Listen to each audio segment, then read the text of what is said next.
প্ৰধানমন্ত্ৰী আৱাস যোজনা চৰকাৰে বিপিএল ঘৰৰ আৰু এটা নতুন আপডেট লৈ আহিছোঁ।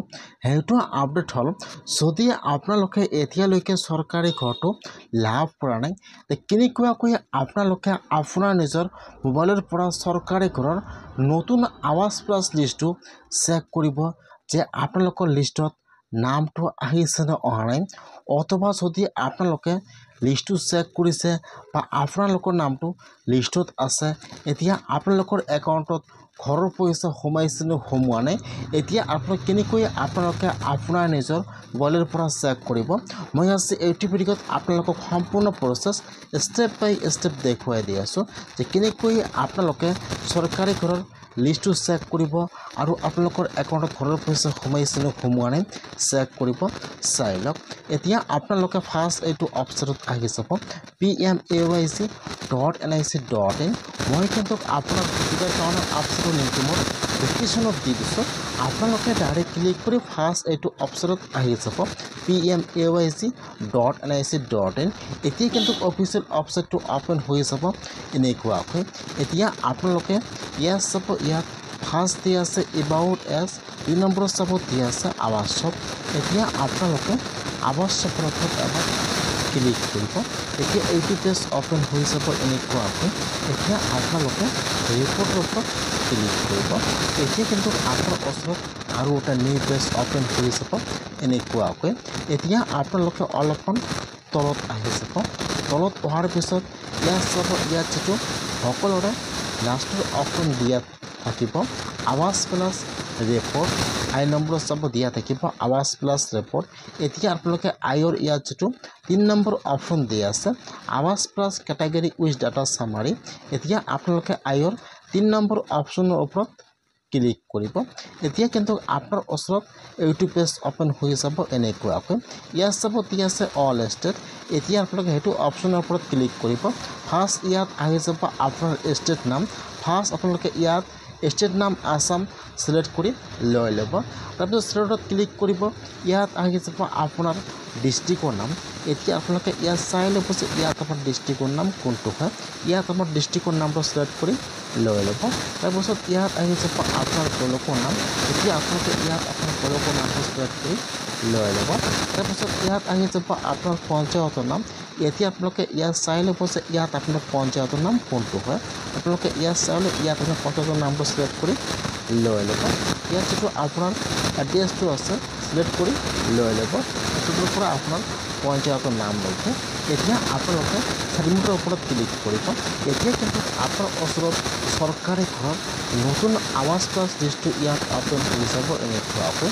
ফাৰ্ষ্ট আহি যাব ডিষ্ট্ৰিক্টৰ নাম, তাৰপিছত আহি যাব ব্লকৰ নাম, তাৰপিছত ইয়াত আহি যাব আপোনাৰ পঞ্চায়তৰ নাম, তাৰপিছত ইয়াত আপোনাৰ ঘৰৰ ৰেজিষ্ট্ৰেশ্যন আই ডি নম্বৰ আহি যাব, তাৰপিছত ইয়াত আপোনাৰ ফুল নেম আহি যাব, তাৰপিছত ইয়াত আপোনাৰ ফাদাৰ্ছ নেম আহি যাব, এই ফলত আপোনালোকৰ মাদাৰ্ছ নেম আহি যাব। যদি আপোনালোকৰ সেইটো লিষ্টত নাম আহিছে তেনেহ'লে কিন্তু আপোনাৰ একাউণ্টত ঘৰৰ পইচা সোমাই গৈছে। আপোনালোকে ফাৰ্ষ্ট লিষ্টটো চেক কৰিব। যদি আপোনাৰ লিষ্টত নাম আহিছে ইয়াত চাব, ইয়াত কিন্তু আপোনাৰ ঘৰৰ ৰেজিষ্ট্ৰেশ্যন আই ডি নম্বৰ দিয়া আছে। যদি আপোনাৰ লিষ্টত নাম আহিছে কেনেকুৱাকৈ আপোনালোকে চেক কৰিব যে আপোনালোকৰ একাউণ্টত ঘৰৰ পইচা সোমাইছে নে সোমোৱা নাই চাই লওক। এতিয়া আপোনালোকে ইয়াত চাই ল'ব, ইয়াত যিটো আপোনাৰ ঘৰৰ ৰেজিষ্ট্ৰেশ্যন আই ডি নম্বৰ আছে আপোনালোকে ফাৰ্ষ্ট আই ডি নম্বৰটো ইয়াৰ পৰা কপি কৰি অথবা আপোনালোকৰ নম্বৰটো লিখি ল'ব। এতিয়া আপোনালোকে আৰু এবাৰ হোম পেজত আহি যাব। হোম পেজত অহাৰ পিছত ইয়াত চাব 5 নম্বৰত দিয়া থাকিব ষ্টেক হোল্ডাৰ্ছ। এতিয়া আপোনালোকে সেইটো অপশ্যনৰ ওপৰত ক্লিক কৰিব। ষ্টেক হোল্ডাৰ্ছ এই 1 নম্বৰ চাব আহি যাব IAY PMAYC বেনিফিচিয়াৰী। এতিয়া আপোনালোকে সেইটো অপশ্যনৰ ওপৰত ক্লিক কৰিব। এতিয়া কিন্তু আপোনাৰ ওচৰত আৰু এটা নিউ পেজ ইয়াত অপেন হৈ যাব এনেকুৱাকৈ। ইয়াত চাব ফাৰ্ষ্ট দিয়া আছে আপোনাৰ ঘৰৰ ৰেজিষ্ট্ৰেশ্যন আই ডি নম্বৰ। ফাৰ্ষ্ট যিটো আপোনালোকে নম্বৰটো কপি কৰি লৈছে, এতিয়া আপোনালোকে ইয়াত 1 নম্বৰ ঘৰটোত আপোনালোকে ফাৰ্ষ্ট ইয়াত আপোনাৰ ঘৰৰ ৰেজিষ্ট্ৰেশ্যন আই ডি নম্বৰটো বহাই দিব আৰু আপোনাৰ তাত যিটো কেপচা আহি যাব এতিয়া আপোনালোকে ইয়াত কেপচাটো বহাই দিব ফাৰ্ষ্ট আপোনাৰ ঘৰত আইডি নম্বৰ বহাই দিব তাৰপিছত ইয়াত যিটো কেপচা আহি যায় কেপচাটো সেইটো ঘৰত বহাই দিব কেপচাটো বহাই দি আপোনালোকে এতিয়া ছাবমিটৰ ওপৰত ক্লিক কৰিব যেতিয়া আপোনালোকে ছাবমিটৰ ওপৰত ক্লিক কৰিব এতিয়া কিন্তু আপোনাৰ ওচৰত ফাৰ্ষ্ট ইয়াত আপোনাৰ ফুল ডিটেইলছটো আহি যাব আপোনাৰ নাম আৰু ইয়াত আপোনাৰ এড্ৰেছটো অপেন হৈ যাব এনেকুৱাকৈ এতিয়া আপোনালোকে অলপমান তলত আহি যাব হোৱাৰ পিছত ইয়াত আপোনাৰ ফুল ডিটেইলছ দিয়া আছে আপোনালোকে এবাৰ চাই ল'ব সম্পূৰ্ণকৈ যে এইটো আপোনালোকৰ নাম হয় নে নহয় এতিয়া আপোনালোকে তাৰপিছত অলপমান তলত আহি যাব ইয়াত আপোনাৰ একাউণ্ট নম্বৰটো আহি যাব এনেকুৱাকৈ